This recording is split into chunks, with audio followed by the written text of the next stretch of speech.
So the birth of McClellan's saddle came from touring the world, inspecting the best European military saddles, and throwing out everything that was useless, and of course keeping what worked. And after touring the entire world, the McClellan saddle basically was based on the Texas saddle? Is that a typo? The Texas saddle. The saddle that's been here the whole time, and he went over, toured the whole world. The Texas saddle.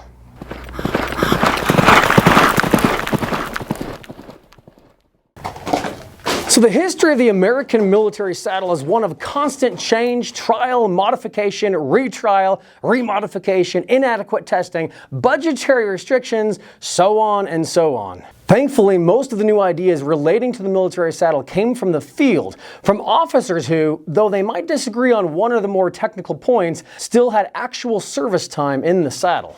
So one former military man, Secretary of War Jefferson Davis, was pivotal to the transformation of the U.S. forces and their equipage. One of his actions during his service was to send military commission to Europe, travel and collect information on the facilities, the equipment, the organization, and the general efficiency of the military and foreign powers visited by the commission. So central to the timing of the commission's visit was the Crimean War, and one member of that military commission was the experienced cavalry captain George B. McClellan. So for this brief history of the development of the McClellan saddle, suffice it to say that in 1856, Captain McClellan reported that having collected a set of Prussian cavalry equipment, he and others felt that the seat of the Prussian saddle with its Hungarian tree was superior to the current U.S. Grimsley saddle.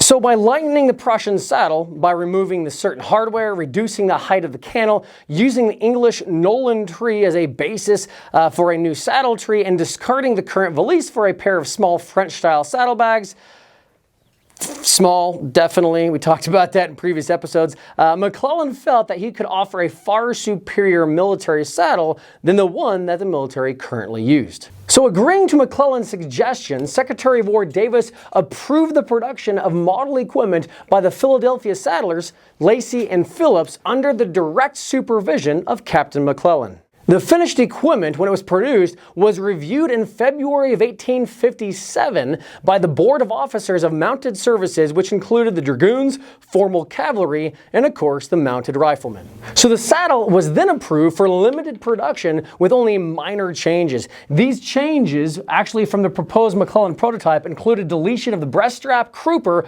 stirrup hoods, and fenders. Another board change that remained with McClellan's saddle for decades to come was the inclusion of a pommel and cantle rings and a carbine socket. Initially, approximately 310 sets of the board-approved McClellan, the first pattern Type 57, were manufactured by Lacey and Phillips of Philadelphia and issued for trial. Initially, approximately 310 sets of the board-approved McClellan first type pattern 1857 were manufactured by Lacey and Phillips in 1857 and issued for trial. So the seat of the McClellan saddles came in about 3 different sizes.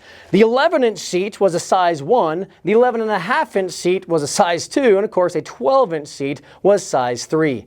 Of these first 310 sets, 250, meaning the vast majority, went to Western units. And the balance went to eastern locations such as West Point, New York, the Cavalry School for practice at Carlisle Barracks, Pennsylvania, and a light-mounted artillery unit at Fort McHenry, Maryland. So an additional set was actually manufactured for a military trade with historic ally Denmark, and it was sent off to be forgotten for about a century when it was only lately recognized by American historians. Notably James Hutchins, it provided the true missing link, if you will, of the story and the birth of the McClellan saddle, especially the less known pattern 57 versus the 59 that we're so used to seeing. So before moving on past these earliest days of McClellan, or the 57 McClellan if you will, the record needs to be set straight on what the design and subsequent variations was really based on. So, from some personal observation that you can do, and McClellan's own research claims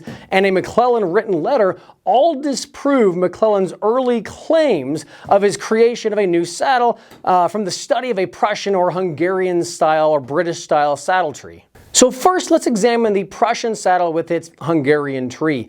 The heart, of course, any saddle is the tree. The Hungarian tree, both shown in McClellan's report in 1856, and the Prussian and German military saddles of later construction all have essentially the same suspended seat design. And these suspended seat designs were not actually new in American military saddles, having been used as early as pattern 1812 Walker saddle and of course the 1814 Hussar style light dragoon saddle. The suspended seat design is, however, distinctly different in concept, construction, and materials used from the 1857 saddle presented by McClellan, as well as its later versions. And to even the casual eye, the comparison of the two tree displays a very different construction that are only similar in their purpose of holding up a rider. Nothing else is really similar between the two types of trees. And what's interesting is even Captain McClellan's famous report to the Secretary of War, Jefferson Davis, on October 3rd, 1856, stated clearly that he had reviewed specific foreign designs, modified them, and had developed a superior cavalry saddle for use by the U.S. cavalry.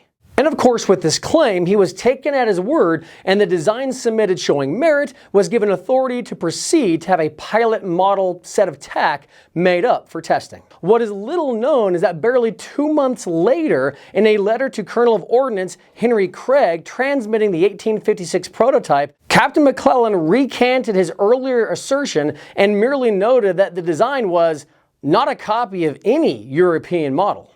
Which begs the question, what model is it based off of? After touring the entire world, going to the Crimean War, looking at everything that's going on, what is it actually based off of? Was it a truly new and ingenious idea?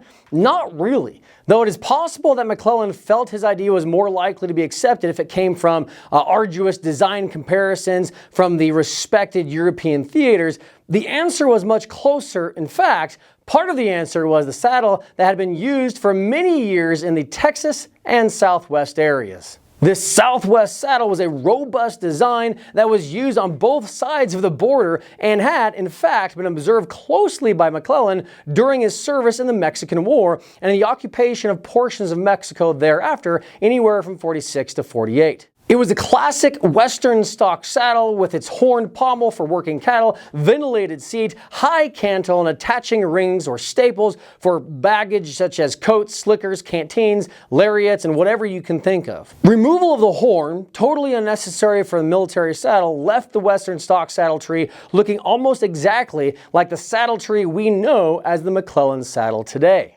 The other part of the answer to the true origin of McClellan's saddle is suggested strongly by Daniel Campbell's saddle design in his 1855 patent.